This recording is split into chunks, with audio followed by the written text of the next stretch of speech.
I'm Mel. And I'm Jess, and this is Simple Yes. Finding ways to follow and deepen your relationship with God doesn't have to be overwhelming. Come journey with us as we explore the many ways that we can start responding to the Lord's invitation in our daily lives.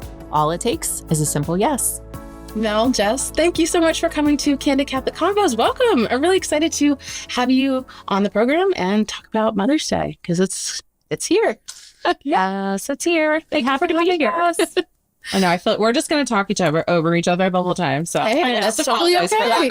Yep. It's a conversation. That's what we do in a conversation.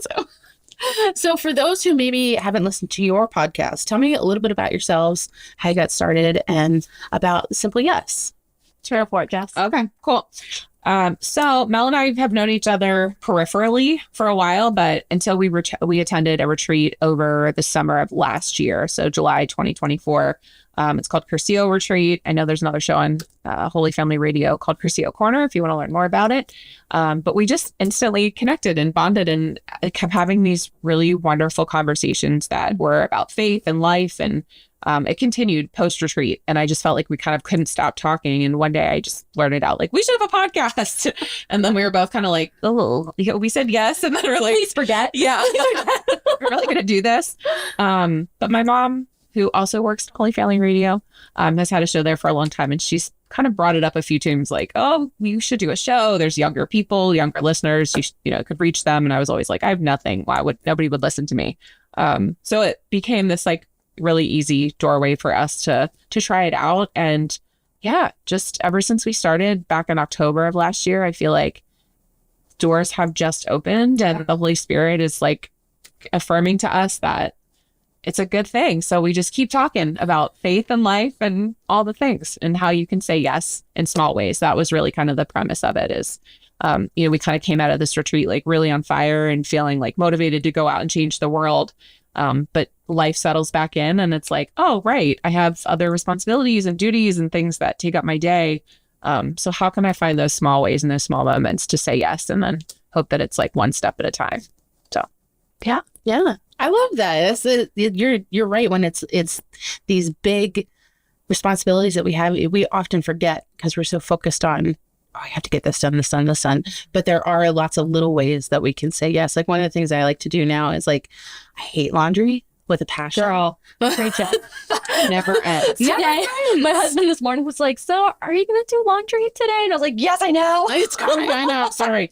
But like for me, like the washing isn't the problem. It's the folding. Like that will take 7 to 10 business days to get done. Putting away, forget it. Yes. No. Ways to transfer from washer and dryer. Oh, I don't know. Yeah. That happens to me all the time. But now I'm like, I take them in and I'm like, okay, we have clothes on our back. We have, running water to actually do the laundry. So like I can say a little prayer and say like, okay, thank you. I not like this, but I'm glad we have it. So just finding those little moments every day. I think that's very Saint Teresa of you. Yeah. Well, and those can be our moments of sacrifice of praise. Like yes. I want my sacrifice of praise or like my evangelization to the world to be like this big shiny thing. Yeah. It's like, no, it's in those quiet yeses that no one knows about. Yeah. That just strip you of yourself. Like laundry. Yes. Yeah. Like, but that's where the saints are made. It's in the quiet secret place, Yeah. So I'm preaching to me right now. It's like, remember, it's a quiet secret place. You like to be on, on the pedestal. But no, it's like it's what little yeses can I say in the day-to-day? Dishes. Yeah. Mopping the floor. Mm-hmm. Finally did that this week. It's hard though. It really is. But that's so important that it's not this big, it doesn't have to be this big grand gesture. Right. It can be something as small as, or as big when you have like lots and lots of laundry. Yeah. Something small like that. I love that. So why did you want to create this space for Catholic women? Was it just born out of like, this is something that I think other people would relate to? Or tell me why a podcast and why not like a magazine or something like that? Okay. I mean, I think just because the conversation came really naturally to us. Yeah. And it felt like something that we kept coming back to some of the same sorts of topics and themes and ideas. And I very recently in my work life started a podcast just out of the blue, really. And I really do think that it was to prepare me for this other, and I still love that one. It's a lot of fun. I love the women that I work with, but I had to learn how to do everything myself because we're a small team. And so it kind of got me to the place where that idea wasn't so big and scary. It was like, well, I can do this. It's not that big of a deal. And like, this is a small thing we can do. So I think that's part of it. But also I think, there is a lack of a voice out there for women of our age that are at this point of, whether you have lived a little bit of life, like we were talking about earlier, or, you're kind of in this point, like, I don't feel like there's an opportunity every day to do this like grandiose big thing. I'm busy. I'm kind of juggling home life, family life, work, all those things. What are the small ways that I can make a difference? I love that there's a lot of younger influencers out there now, but sometimes their message doesn't resonate with me because I do feel like I'm older than them and I am at a different point in my life. But then you also have these really well-established like women authors and speakers, and I don't really resonate there either because it's like, I'm not there yet, So yeah. I think just finding that middle ground of, we're just two friends who want to talk about Jesus and like how we can let him lead us in our lives was sort of the idea there. So maybe it was just the most natural is the short answer. Yeah. I think that's so important because like you said earlier, I find myself in the same position where like there's lots of great people out there, but like I just can't connect somehow. Like some of them are too young, or like you said, some of them are too, like I love Jen Fulwiler and her book and her comedy, but she's at a place that I'm not yet. Like her kids are older. She's got this other successful career and I'm still in the thick of it. And I think that's why I resonate with your podcast so much, is because you're also in the thick of it with me. So I think it takes a village. Yeah. It takes a village. I love that. So talking about Mother's Day and like how Mother's Day looks different for everybody, I recently sat down and rewatched Greta Gerwig's Little Women. Like it's one of those books that I probably should have read when I was a kid, but didn't. And now I'm such a good book. It's that's what I hear is so good. And the way that she structured the movie is like a lot different from the book, from what I understand, because she makes it more like memories versus chronological. But in the movie, Meg March has this line that she says to Joe, which is, just because my dreams are different than yours doesn't mean they're unimportant. And I really related to that because especially now it feels like society has pitted motherhood against women. Like you have to choose. You can either be a career woman or you can be a mother. And they treat it like this like threat or like an obstacle. And it means that we have to abandon everything that made us before we became mothers. Like before I was a mom, I had this career in advertising and I was working on a screenplay and I was going to be the next Steven Spielberg. And I felt like when I had a baby that I had to give all of that up. And it was this really tragic identity crisis, which probably led to a lot of my postpartum depression. But it was this real tug of war with my soul. And I know that we're ultimately called to holiness and that holiness involves some form of sacrifice. But does that mean that we're supposed to sacrifice who we are or our dreams or our aspirations? Yeah, I mean, that I'm just going to be really honest and tell you that I have not read nor seen Little Women, which I know is like a crime against humanity. That's how I felt before I saw the movie. I was like, I probably should have read the book first, but it's on my list. It's like all of those wonderful greats of, that I good like. Summer beach read. Yeah, yes. Okay. All right. I'm going to do it. I will commit to it. I'll read it this summer. I also say that a lot that I don't actually. I will try my best.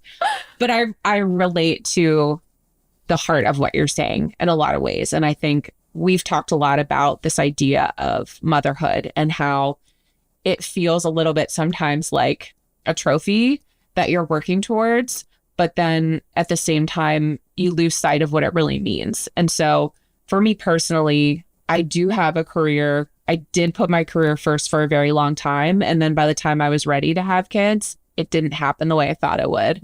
It took a lot longer and it took some, surgeries and things like that, and just trust that if it's meant to be, it's meant to be. And so I had to make that trade-off and then wait, which was really hard because it felt like I was really just like white knuckling the wheel as far as like, I'm in control. I'm going to make the decision on how this happens and when this happens. And then all of a sudden I was like, no, you're not in control. And so, this idea of what my dream was and seeing it shift throughout my life. I mean, I went through a long time where I was like, I'm not going to be a mom. I don't want to be a mom. I'm going to have this career and I'm going to live this fabulous like life and travel. And that was just this like knock that kept getting louder and louder. And then finally I was like, I do really think that I am being called to motherhood. But then again, like once that happened, it didn't happen the way I thought. So I had to roll with it and trust. And then when it did happen, I think for me, luckily, it made it a lot easier to recognize that like I had to step back from work because I wanted it so deeply that I was able to kind of prioritize between the two. But I know that's not often the case. And I actually keep reading articles now where it's like women who have decided to not have kids or to wait till later in life and choose their career first are all like really regretting it. Mm-hmm. And I'll find that article so we can reference it so it doesn't sound like I'm just making that up. But I think that's a really important thing to step back and look at, because it does point to the fact that society told them that you can't do both and you can't hold both spaces and do it well. And I think that's a lie. Yeah. And something that, so I am not a quote mother yet, biologically speaking, or even like through adoption. But it's interesting how even when I was late teens or so, I also had the whole belief that I don't want to be a mom, not something I'm interested in. I'll never be like, I don't want kids, like that will just be horrible, all this stuff. Granted, I didn't grow up around children, like little kids, just wasn't for whatever reason. So like babies were a very foreign thing to me, kind of scary, like didn't know really how to deal with them. Now with my in-laws and their family, I'm very familiar. But so many babies. Yeah, so many. This year there was 5 alone. Oh my goodness. The world, so there's just like so many, and it's beautiful. It's wonderful. And so it's been interesting for me. I think it's been more of a journey of becoming fully integrated into who I actually am, and learning even now. I'm married, been married for 5 years. We've been struggling with infertility. The doctors don't know. All the charts look great. Don't know why it's not happening. It's like, well, okay. Clearly it's not up to me. It's, I don't have any control in this. All I can do is just hope and pray and wait in the ache and just kind of enjoy the ache at this point. It's quite a cross because I've been there. Well, and it's interesting how before I despised it and now it's sweet. Like now I love it. And I don't know. If you know, you know. Like yes. I can't tell you how to get there. I don't know how I even got there. But like now I'm just in this place of like, it's a sweet friend. Like I love it. Yeah. Not in a sense that like I'm gonna stay here, but there's like a hope of like, no, this is good. Like it's purifying me in a way that I need to be purified. And so it's been interesting for me. It's been a journey of learning how to become selfless, and just recognizing how selfish I have been, even with like, no, I don't want to have kids. I don't ever want to be a mom. I don't even think I'm gonna get married. And then just the journey of discovering, oh no, Lord, like, because I wanted to be a nun for the longest time, but it wasn't because I necessarily wanted to be like the Lord's bride. It was because I was terrified of men. And so, and like I was running away as opposed to running towards. And so when the Lord told me like, no, you're not called to be a nun, I was so distraught and like, what do you mean? Like, I'll be such a good one. Cause like, I'll be such a good nun, please don't call me to marriage. Like, please. Now I'm like, thank God that I was called to marriage and like have my husband and everything. But it's interesting how it's been a journey of healing of my heart and healing of my kind of like female wounds of like rejecting my femininity in so many ways. And I'm sure all of us have bits of that just from our culture, but learning how like, no, my femininity is so beautiful. And like, what does it truly mean to be feminine? And that even in my empty womb every month, like I'm still like super feminine. Like that doesn't make me less so. And it's funny that a couple of years, like 2 years ago or so, like my identity was so wrapped up in my inability to have children. And it was almost as if like, well, because this isn't happening, that means I'm not fully woman. Or like, what does that mean? Like, Lord, you hate me because like you must, because I can't do the thing that women are supposed to do and like are created to do. And it's just been such a lesson of like fruitfulness isn't this one category. Like now, if you do have children, either by adoption or biologically, like that is beautiful. Like it is amazing. And I don't want to detract from that beauty because it is worthy of honor. Like we went to my sister-in-law. They just recently had one of their babies baptized in the traditional Latin mass, right? It was the most beautiful baptism. There's like a whole like rite for the woman coming back into the church and like being received back into the community after having childbirth. Like, because back in the day, you know, the moms probably wouldn't have come to mass for a few weeks until she was like, okay to come back. And it was just beautiful to see like how the church just so upholds mothers and like what a gift and beauty it is. I think years ago it would have totally like killed me and made me jealous. And now it's like, no, this is beautiful. But it's become me becoming less selfish and more selfless and like, which is really motherhood. yeah, I think right. It is. It's, you know, I think that's sacrifice is present no matter where you fall, whether you have decided that you don't want to have children and that's a commitment in some way that you're going to use to serve the Lord or whatever, or you feel like not called to it.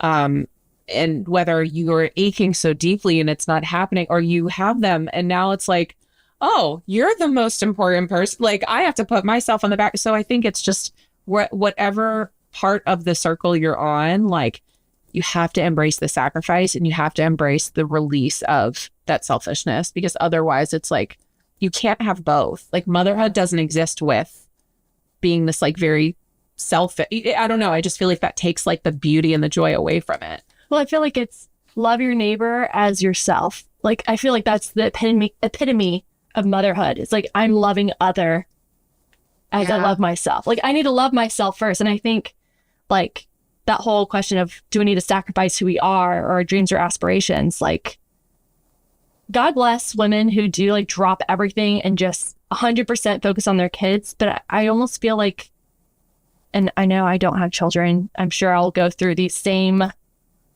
questions and things like when that happens one day. But I almost feel like they're missing the mark and that they're not fully integrated. Like Our Lady was fully integrated. She would have had dreams and like gifts and things that she would have done. She wouldn't have denied God's gifts just to focus only on Jesus. I'm like breaking this down now in like real time. So I'm like really parse through this, but it's like in order to like, I feel like being the best mother would be you being fully integrated and like at peace with who you truly are and like knowing what fills you up and like doing those things while also like loving your child, like loving your neighbor as yourself, like giving them that same. Well, you have to give them an example. You have to show them. Yeah, I think that's what you're trying to say. And it makes me think of the fact that like, so I coach my daughter's softball, my youngest softball, I coach basketball. And like when I went into it, they asked this question. It was from the diocese. It's like, why do you want to coach? And I was like, I just want to like be an example for these girls that you can do this really fun thing, but also like be a good person and like just be like an apostle for them, you know, because I think especially when it comes to things outside of religion class at school, and if you're blessed enough to have your kids in a school that does embrace their faith, like that's great. But like you still have to form them everywhere else. And whether it's your kids or somebody else's kids, like I'm not just there for my kid. I am truly there for all these other kids that are on the team and teaching them lessons and trying to walk through these hard moments with them. So it is about this idea of like, you have to model. As a mother, you are a model and you have to embrace that. And without knowing who you are and how to embrace your gifts and work through hard things, like then you're not really teaching them how to live in the world. You're just catering to them, which might make them jerks. So yeah. And like teaching them how to love themselves. They'll learn it from you loving yourself. Like I just hear so much about how like kids regulate their emotions and their nervous systems by their moms and their dads. And it's like, if you're not regulated, how are you going to regulate them? Like if you don't, they'll feel the anxiety of you don't love yourself. You know, I have like a youth group that I'm in charge of, and I've have subbed in the past, have been a teacher in the past. And it's interesting just how intuitive children are. And like they know when an adult walks into the room and they're not, quote, safe. And I don't mean like a monster person, but somebody who's just in turmoil within themselves. Like the kids pick that up and then they start to kind of showcase that same turmoil. They're little mirrors. Yeah. Yeah. And it's so amazing when someone walks in who's like so at peace with who they are themselves and like embrace the gift of their own life, you know, just like love themselves fully as the Lord loves them, how that just totally reflects in the kids. And like what a gift that is, that there are good adults out there that are like showing children like, no, you can love yourself too. And like, that's actually glorifying the Lord. Like if you love him, if you love yourself the way that he's created you to be, you know, from the beginning, like not the way we want to, you know, whatever. But yeah, no, I love what you said about learning how to be selfless, especially in a period of waiting, because like you just took like a page out of like one of my diaries from 9 years ago when we were struggling with infertility of like God must hate me. Why can't he give me what I want? Like, am I supposed to, is this mean that I'm never supposed to be a mother? And he was just saying like, just wait. And I feel like even with my career now, and like, okay, I'm not Steven Spielberg, but I get to do all this stuff with my kids. Like my kids have taught me so much stuff that I've been able to apply to my work here, to what I do at home in my spare time. So to the point that like my kids and I are actually going to make a little short film this summer. So I get to like do it with them. And that is what I always wanted. Because even growing up, like I knew I wanted to be a mom, but I also knew that I wanted to work in a creative field. And I was like, oh, I'll just take my kids to set with me. Like that would ever happen. But I was like, oh, I'll just take my kids to set with me. It won't be a big deal. I can do it. I thought I could do everything. And I had a lot of growing up to learn, like, again, where priorities were. And then when I became a mother, like I did this shift from like, why won't God give me what I want to why isn't this what I thought it would be? Yeah. And why is this so hard? Why is this so hard? Yeah. And like, I would turn to Mary a lot in my prayer of like, well, Jesus probably like broke his best pair of sandals or like spilled something all over what he was wearing, like right as they're walking out the door. Like, how would she have handled this? But at the same time, I'm like, but Mary was perfect. Like she was sinless. She probably, you know, didn't scream at him when he lost his temper. I don't know, like that. I would just imagine that she never lost her temper at her child versus me, who is very Italian and has a very short fuse. So I started looking at other saints like Saint Zélie Martin, who had a career and then also raised Saint Therese. And then I think she had 4 or 5 other daughters who were also nuns. And I'm like, okay. And she had a career in French lace. So I was like, okay, so here's a career woman who has a big family and she did it. So how can I so I started turning more to her. And one of her quotes that she used a lot that I try to pick a quote every year that I use to like carry me through the year. And a couple of years ago, it was hers and it was carry on bravely. Mm-hmm. So every time I was like, I don't think I can do this anymore, I would hear that in the back of my head, just carry on bravely, because God doesn't do things by halves. He'll always give you what you need. So you just got to keep carrying on bravely. And that's kind of where I lived in that stage of motherhood for a while. And now the phrase that I've adopted this year is Pope Benedict's, the world offers you comfort, but you were not made for comfort. You were made for greatness. So now I'm using that as okay, I've gotten comfortable. Now it's time to push the boundaries. Now it's time to see what else I can do. So when my son was like, can we make a movie this summer? I was like, oh, I see my 2 worlds coming together finally. And it's just it's like this fulfillment. And I think that that's what a lot of people, especially in the secular world, are missing, is that they think that Chapel Roan, for instance, she talks about, all of my friends who have children aren't happy. Oh, and I'm like, broke my heart. It breaks my heart because if you want happiness, go buy a handbag, or go buy a steak dinner. It's not a self-fulfilling prophecy. It's not. And it's a different kind of happiness. It's fulfilling. It's a long-term happiness. Because I'm not happy every day, but I'm also happy every day. Yeah. Does that make sense? 100%. Yeah. Well, and the Mary piece of it, I think for me, she has always been a model for trust. And so when I have those moments of, this is so hard, I feel like I'm failing everywhere. I suck at work this week. I'm yelling at my kids. I'm not a good wife. I'm just a crummy person all around. that's when I turn to her and say, you were asked to do like something that I can't even imagine, like called to this mission that's like above and beyond anything that I can ever think of.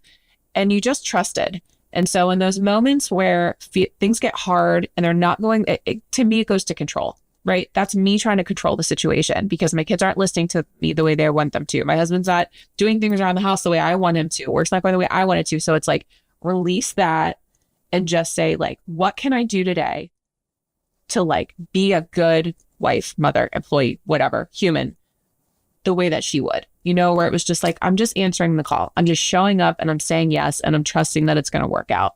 Because I think for me, that's where I really get like tied up in knots is like, I can't let go and like, let it happen. I have to make it happen in this certain way, which is exactly what the challenge for me with motherhood was, right? It's like, I designed it in my mind and then it didn't go the way I wanted it to. So it's like this lesson I have to keep learning really in all corners of my life. So Absolutely. Okay.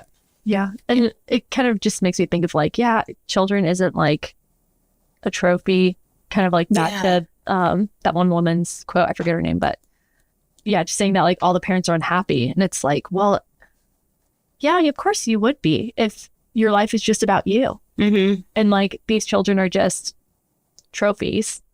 Because they're accessories. They're accessories. Yeah. They're accessories. And like, yeah, there's that. And also like and I kind of fell into this category of idolizing children. So like at first I idolized marriage and the Lord had to strip me of that idol because marriage isn't going to fix you. Marriage isn't going to fulfill you. Like only I, the Lord, your God, can fulfill you, and like fill that ache in your heart. And like now then with children, it's like now you've made that into an idol. Like, well, that will make me happy and that will fulfill me. And that will like be the sticker of like, yes, I am who I am made to be. And it's like, no, I am who I am because of him. Like he's the one who fills me. But if I'm stuck in like the children are an idol, I could so see how, my life would be miserable because they're not behaving the way I want them to behave. They're not doing the things that I want them to do. They don't have the personalities that I wanted them to have, like what's wrong with them that they're the way they are? And it's like, oh, wait till you get to pick Easter outfits and they don't want to wear them. And you're like, great, I'm a horrible person. I've been taking notes like from all y'all. But like, that's the kind of stuff where it is such a reminder, like, this is not, you did not create these people or help these people or be a model for these people to make you look good. Yeah. Same thing when I go out to a basketball game and it's like, and they lose. And it's like, well, I guess I suck. It's like, no, were they good sports? Did they shake hands afterwards? Did they use good manner? Like, that's the stuff that I think you have to look for in the world, whether they're your biological children or spiritual children or, just friends that like need that maternal life with them. And we talked about that earlier. It's like, even before I had kids, I was always maternal, even though I didn't even know I wanted to have kids. I was always that person where my friends would kind of come to me for that guidance and that mentorship. And I've really grown into that through my life and embraced it and learned how to use it. But for a long time, I made it this selfish thing. It's like, oh, people need my advice. That makes me really important. But it's like heavy as the crown because then all of a sudden people keep coming back to the well and you realize, well, I'm not the one that can fill you, and that's a whole other, I've gone down another rabbit hole. Sorry. It's okay. I want to go back to Mary for a second because, we've talked about this, but Mother's Day can be hard, especially when you're in a season of waiting or maybe you don't have a great relationship with your parents or you don't really have a maternal figure that meets what you expect. But Jesus gave Mary to us as our mother as well. How do we kind of work on building that relationship with her so that we can turn to her in more of a friend or a maternal sort of way, like when we're in the depths of despair, like I really don't want to do, or I can't control the situation. How do we turn to her in that way? I had a spiritual director one time tell me to ask Our Lady to place me in her womb with Jesus and just stay there. That's powerful. Yeah. And I had Mary at an arm's distance. I did not want anything to do with her. I wanted something to do with her, but at a distance. I didn't want to be intimate with her, heart to heart with her. But really just praying that prayer of like, Mama, please put me in your womb where it's safe. like that just started like breaking stuff within me. Like I can't even tell you all the things, but like I just know I changed, and even my interactions with her changed. I'm actually going through another thing that happened that I'm kind of ticked off about. It involves her. I'm like, okay, but it's a me problem. It's not actually her. And so I'm trying to like slowly go back to like, Mama Mary, I'm sorry that like this thorn over here like really hurts, and I'm blaming you for it. And like, I need you to help me because I want to be in a relationship with you. Like, I know you're good. Like, I know all the things. Like, I just need help, you know? And right now, at least it's like just leaving myself there. Like, help me.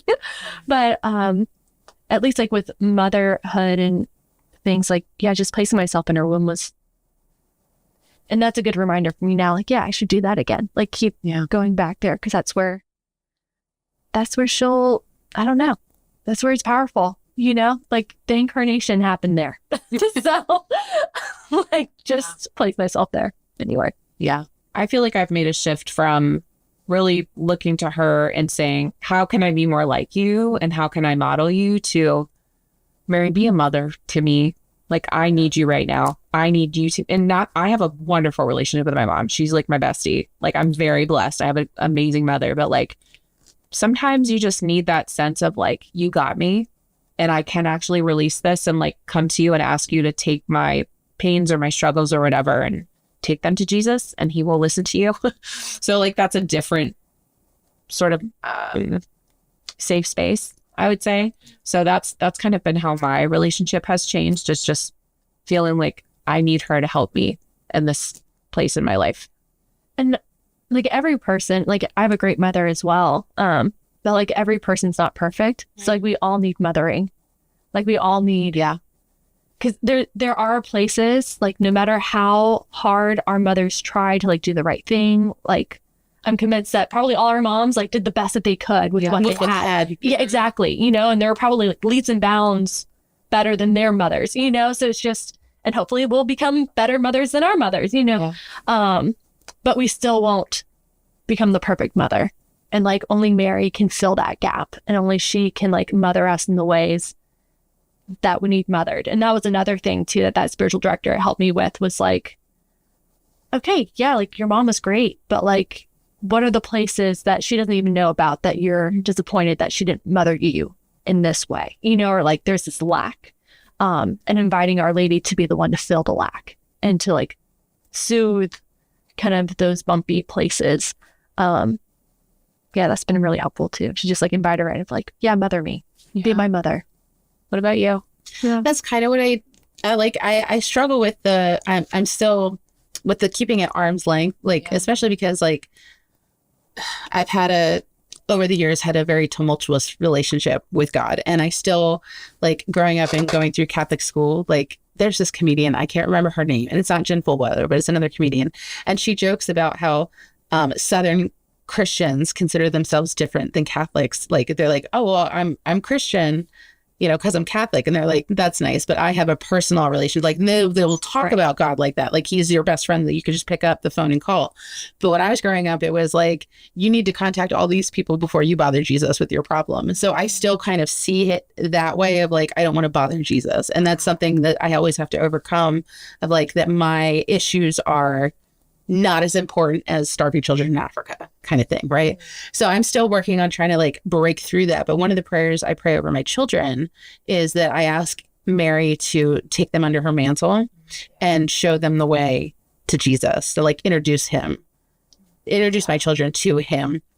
And I think that that's something that, like, my sister-in-law is Baptist, and she was asking, like, why we pray to the saints or why we pray to Mary. And it took me a minute, but, like, one of the ways that I explained it was like, okay, well, imagine that you're in trouble with your mom or your dad. So you go to your cool aunt. He's like, hey, can you help me out here? The cool aunt's like, I got you. And they run interference for you. Like, that to me is what praying to the saints is. Or like, hey, I need to borrow $20, but like, I don't want to ask dad. So can you like butter him up for me? So that when I go to ask him, he's a little bit more willing to open the wallet. So that's how I explained it to her. And she seemed to get it. And I'm like, I guess that works. So, but like, that's especially like with the building a relationship with Mary, it's kind of like, it's just like in real life, it's a relationship that you have to foster and nurture. And it's like you said, when you keep them at arm's length, it's very difficult to break down that wall. So I'm at that point where I'm working on breaking down the wall and like trying to not feel weird about praying like that. It's funny because I had a really good relationship with Mary for a long time. Like I almost feel like I had a better relationship with her than I did with Jesus for a very similar reason. Like he felt very inaccessible to me. And I think it comes down to that like worthiness. Like I'm nobody. Like he doesn't need to hear from me. Like I'm good, I'm fed, I'm alive, I'm walking, like I'm good. But recently I think that's really flip-flopped for me. And so now I'm trying to work on how to have both and how to maintain the relationship with both. Because I do feel now that like my relationship with Jesus that has grown leaps and bounds so quickly, I don't know that I brought Mary along in that. So it's like I'm trying to figure out how to translate my friendship with her to my friendship with Jesus. And I don't know. I'm not there yet. So I haven't figured it out. But remember, if you're closer to Jesus, that makes her like so happy. Yeah. Like that's it. She's like, you're good. Yeah. It's like she doesn't need to be on the same level. That it's like she's the spouse of the Holy Spirit, and like wherever the Holy Spirit is, she's there. Yeah. Which is like mind blowing. Like she's not God, but like because she's in union with him, like married to him in human terms, like wherever he goes, she goes. Yeah. Like, but I love thinking about that. Like Mary taught Jesus how to pray. Yeah. If you think about it. So like when you work close with him and we pray to him, she's like, I did a good job. All my babies are praying. Yeah. Yeah, absolutely. So can I just add that? Yeah. Like you're kind of talking about like not wanting to bother Jesus or like bother Our Lady. Like you're not a burden. And I so struggle with that too, of like, and I think just in our culture, we just so get that ingrained in us that like we're all little burdens running around, try not to burden anyone else. Like I say, excuse me, sorry, like all the flipping time. Like what am I apologizing for? Breathing? Standing there in line at the checkout counter? Taking up like, space. Yeah, taking up space. Like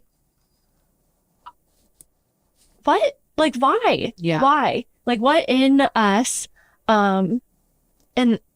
like what in us believes that lie that we're such little burdens, and like that the Lord, the God of the universe, the one who created us, who formed us, who like knew us even before like he created anything, like from eternity, he like knew us.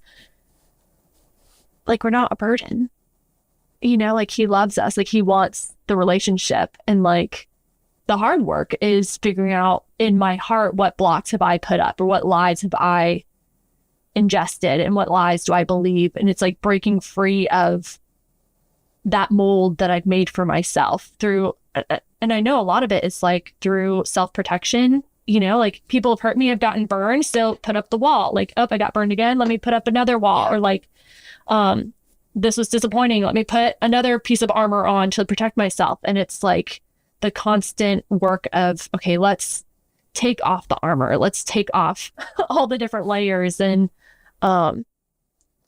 just like allowing myself to be seen even by my own self. Like there are places that I don't even want to see, that's like too hard or too painful, but like the Lord wants to enter into that, and like Our Lady wants to help facilitate that healing. Or if you still think about her like a mom, like she wants to kiss the boo-boo. Yeah. You know? And yes, I mean, who better than a mother or someone with the heart of a mother to understand, like, when you love someone, you love them through everything. Like you want nothing more than for them to be happy, to help them be successful. And I think sometimes I have to go back to that place in my own mind of like, why do I talk to myself so harshly and and I think part of it is maybe how I was catechized. Like there's so much time spent on like the sacrifice and the suffering and right? Because you need to understand that, but there's not enough time spent on the love. Right. And I think that's been a new chapter in my faith walk. It's like, oh my gosh, the infinite mercy, this ocean of love that he has for us. Like I'm still trying to understand what that means. But as soon as I go to the mindset of like, well, think about how much I love my family.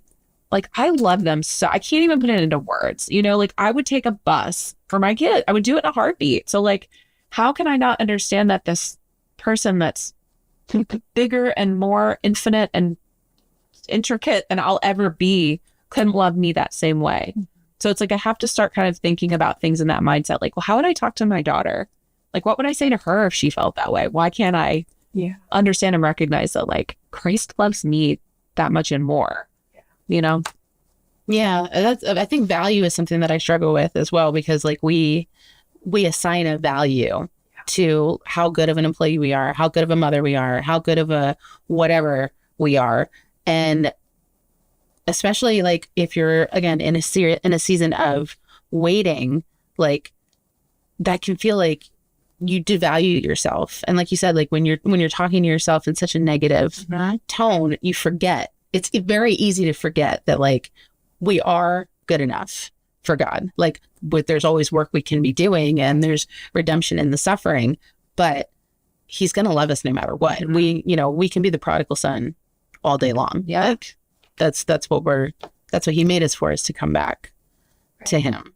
And it's a constant process of like telling yourself and praying over the fact that like, what's going to make me good enough? It's like, you existing is already enough. Yeah. And that's such a powerful reminder to like, how would you talk to your kids? How would you like, I wouldn't go tell my son that like you're a failure because you lost the game or you got whatever grade on did you try your best? Cool. And that's all I ask of you. Right. I'm gonna love you no matter what. You can come home and like have F's all the way down the line. Like, oh, I'm not gonna be happy about it, but I'm not gonna like kick you out of the house for it. Right. And all of those moments are opportunities to show Jesus to other people. And like that in itself is mothering.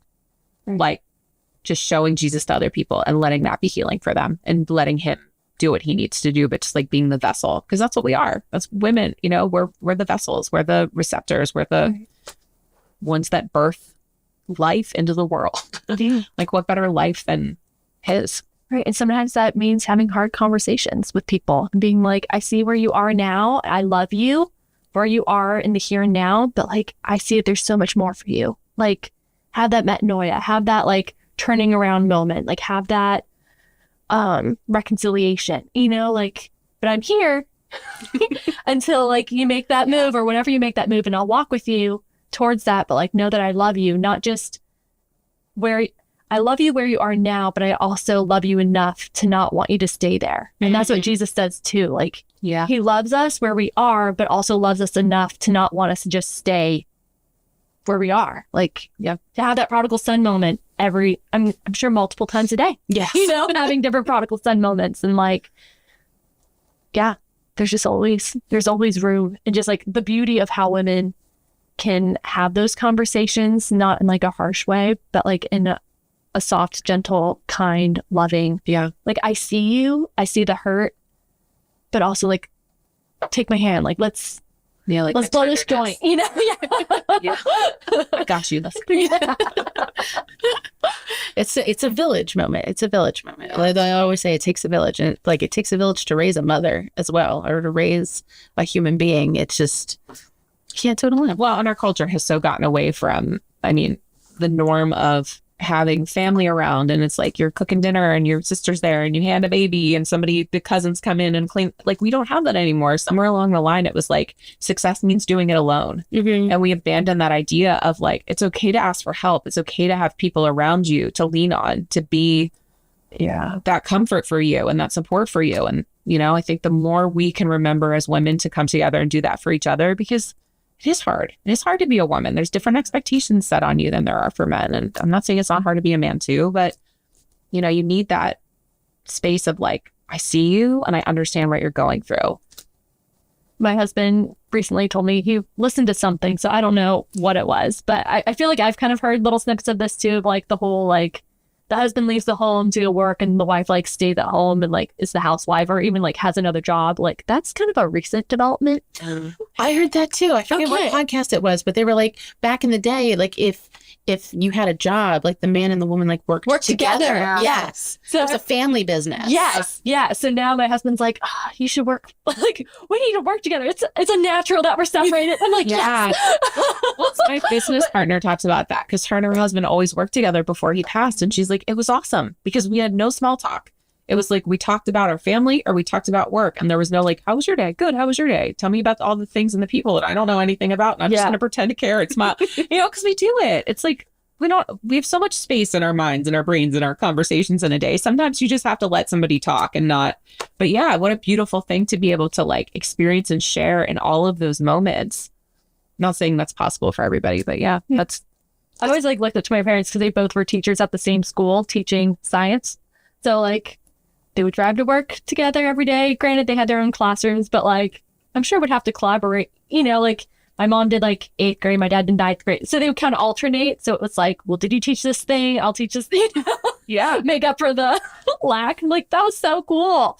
And so many people were like, that's weird that they like work together. I'm like, that was like the best because they were off at the same time. We all had the same vacations because they were also teachers. So like I was kind of homeschooled in a public school setting, but it was just like cool. Sorry, we're kind of getting off like the motherhood thing, but just like seeing kind of that relationship, and even like my mom, like even coming home from a day's work and like just loving us kids, and then like going straight to like cooking dinner and having us like enter into cooking dinner with her and like doing homework together and bedtime prayers, clean up. Like, I don't know, it's just like kind of cool, that little ecosystem. Yeah.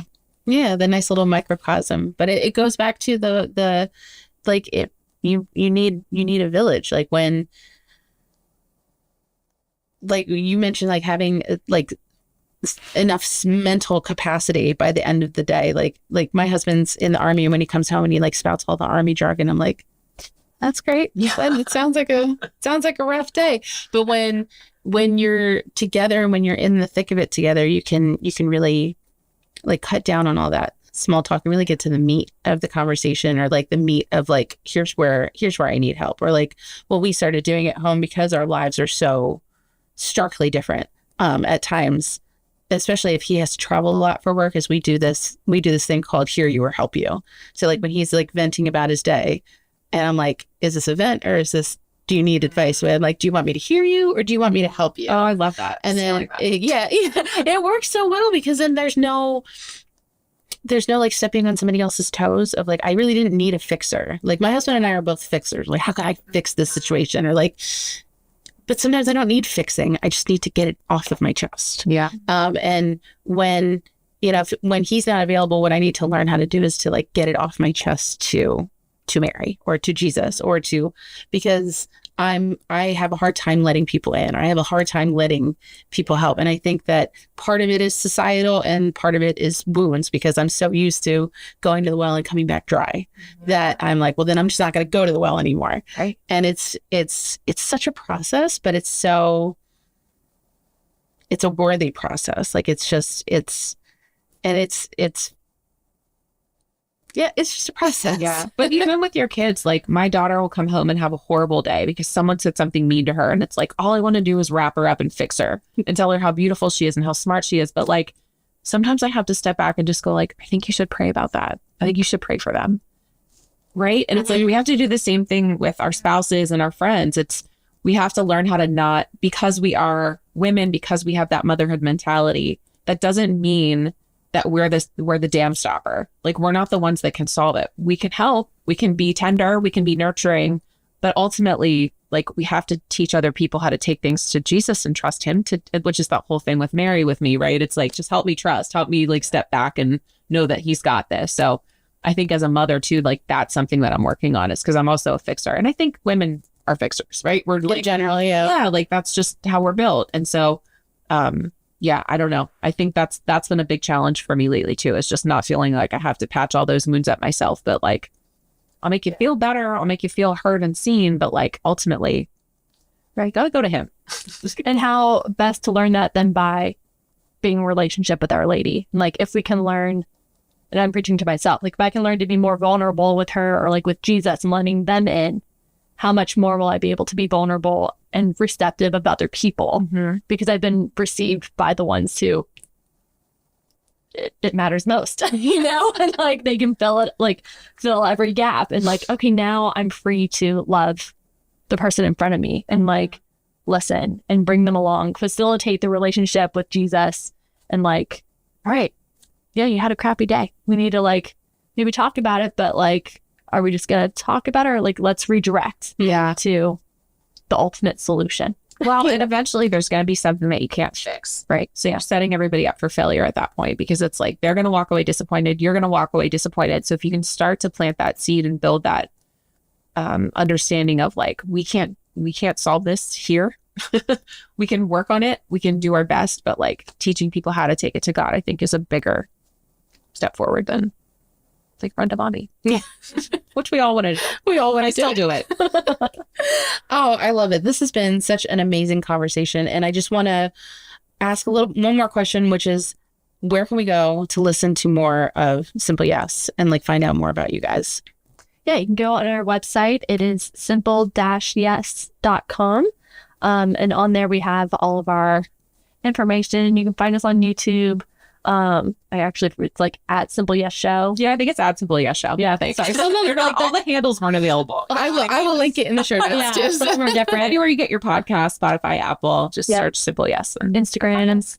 Yep. Yeah. Well, Jess, Mel, thank you so much for stopping by today. This has been such a barrier breaking conversation for me. So I really appreciate, I feel like it was meant to be to have this conversation today. So thank you so much. And I hope you enjoy Mother's Day. Thanks, you too. For coming us. Happy Mother's Day. Thank you. You too. Thanks for joining us for today's episode of Simple Yes. Full episodes and other content are always available at simple-yes.com. Be sure to like and subscribe, and we'll see you next time.